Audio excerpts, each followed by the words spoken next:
Hello everyone, welcome to this video, and in today's video I'm going to show you how you can create an album for your photos, a new album for your photos over on your iPhone. So to do this, all you need to do is go here into Photos, and now you want to go from your library to your Albums tab.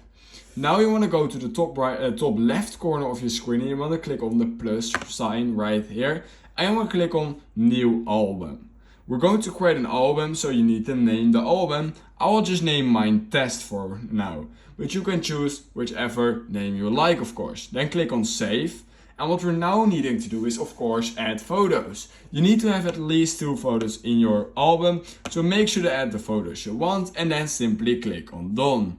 Now we can see that a new album has been created called Test, and we can now see that this album only has the photos I just added, and if I want to add more photos I can simply click on the plus and I can add even more photos. So yeah, that's how you can create an album over on your iPhone.